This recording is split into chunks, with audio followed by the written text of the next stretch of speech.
Halo, perkenalkan saya Rival Apriyono dari Universitas Gadjah Mada. Pesan dan kesan saya mengikuti acara seminar di yang bertemakan manajemen protein hewani.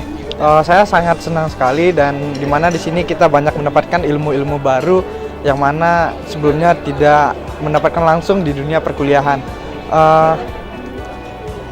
Dan banyak sekali manfaatnya.